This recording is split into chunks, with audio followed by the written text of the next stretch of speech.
జగిత్యాల జిల్లా కేంద్రంలో నిర్వహించిన ప్రజావాణి కార్యక్రమంలో ప్రజల సమస్యలపై జిల్లా కలెక్టర్ బి సత్యప్రసాద్ కీలక ఆదేశాలు జారీ చేశారు. ఇచ్చిన ప్రతి ఫిర్యాదుపై సమగ్ర విచారణ జరిపి పెండింగ్ లో ఉంచకుండా త్వరితగతిన పరిష్కరించాలని అధికారులకు ఆదేశించారు. సోమవారం నిర్వహించిన ప్రజావాణి కార్యక్రమంలో మొత్తం 63 వినతులు స్వీకరించగా వాటిపై తక్షణ చర్యలు తీసుకోవాలని సూచించారు.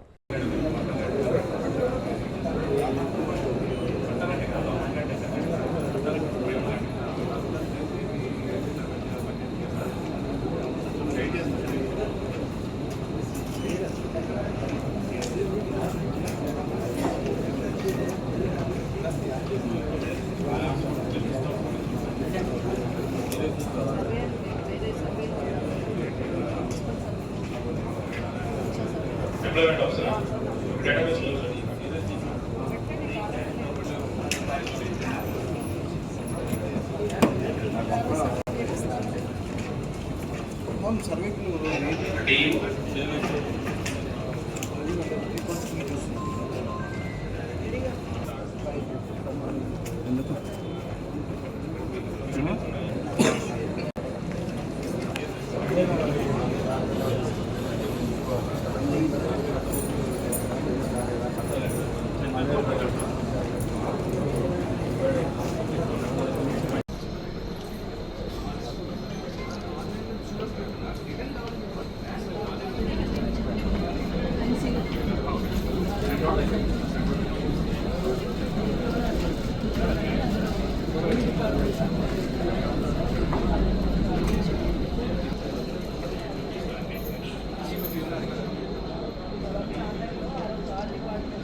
నా పేరు నారాయణ అండి.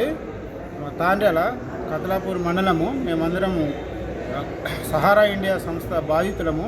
సహారా ఇండియా సంస్థలో డబ్బులు మేము డిపాజిట్ చేసినటువంటి వాళ్ళము. గత 7 సంవత్సరాల నుంచి గడువు నిండగానే చేతికి డబ్బులు రావట్లేదు. ఎంతోమంది ఎంతో కష్టం చేసి చిన్న పెద్ద అందరం కూడా కష్టం చేసి అందరూ దాచుకున్నటువంటి డబ్బులు చేతికి అందక పిల్లల పెళ్ళిళ్ళు చదువులు అవన్నీ కూడా ఆగిపోయినాయి. అంతేకాకుండా ఎంతోమంది చనిపోయినారు. డబ్బులు ఇవ్వకుండా కోర్టు అని చెప్పకుండా కోర్టు కాలయాపన చేస్తూ ప్రజలను ఈ విధంగా మోసం చేస్తూ మరి ప్రజలు నానా ఇబ్బంది పడుతున్నారు. అందుకొరకు కలెక్టర్ గారి దగ్గరికి మా డబ్బులు మాకు ఇప్పియాలని చెప్పి మేము ఆయనకు విన్నవించుకోవడానికి వచ్చినాం. మేము అందరం కూడా మా గ్రామము భూపత్పూరు రాయకల్ మండలు. నా పేరు రామస్వామి తుమ్మనపల్లి.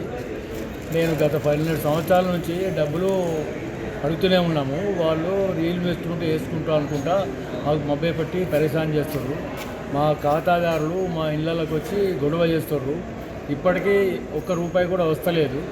కాబట్టి కలెక్టర్ ద్వారా మాకు పైసలు ఇప్పిస్తారని గవర్నమెంట్కు అని మేము విన్నవించుకుంటున్నాం. మేము కిరాయి ఉన్న కాడ ఇంటోళ్ళని రెచ్చగొడుతున్నారు. ఇది ఊళ్ళని ఉండద్దని ఊరోళ్ళు. మా పరిస్థితి మాకు ఇల్లు లేదు.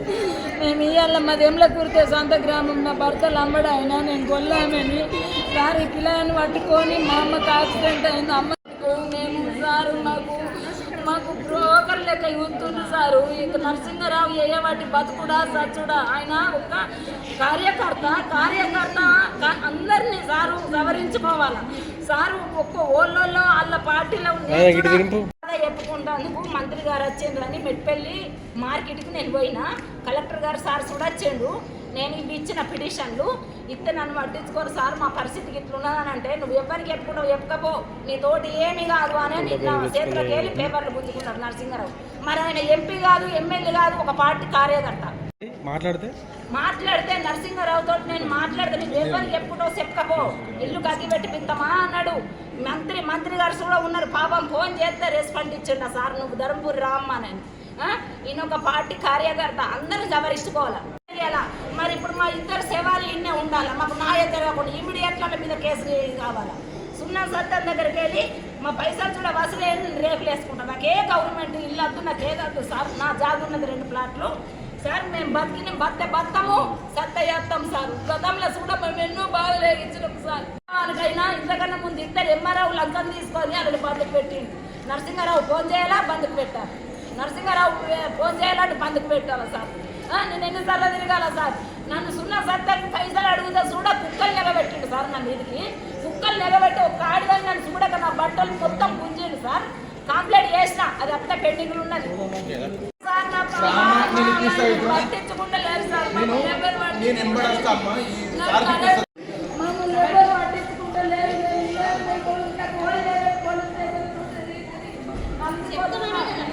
నాకు ఒక ఇల్లు లేదు, ఏం లేదు అయ్యా, నాకు బతికిన వేస్ట్. ఈ నువ్వు చూడ రానియారు అధికారులు, ఈ నువ్వు చూడ రానియారు సార్. నేను ఎన్నిసార్లు బలి అవుతున్నా సార్. నేను బాధల్లో బతుకున్నా వాడితే బతున్నా. మరి రేవంత్ సార్ నేను ఏమో అన్యాయం చేసిన గ్రూప్లో కూడా పెట్టిన సార్. చూడండి మంది ఒక ఆడదాని మీద అన్యాయం చేస్తే సార్ అందరు ఇండ్లు ఉన్నోళ్ళే ఉన్నారు అయ్యా. మరి ఎంలేకపోతే అందరు ఇండ్లు ఉన్నోళ్ళే ఉన్నారా? కిరాయి కొన్నోళ్ళు లేరా సార్? కేసులు పెట్టిస్తున్నారు. మహిళలతోటి బట్టలు లేకుండా గుంజుకొస్తున్నారు ఇంట్లోకి వెళ్ళి. ఎన్నిసార్లు సార్ ఈ బాధలు. నరసింహారావు ఏమంటే బతుకుడా సచ్చుడా. సున్నం సత్యం నేను నరసింహారావు వీళ్ళిద్దరు ఏమంటే సార్.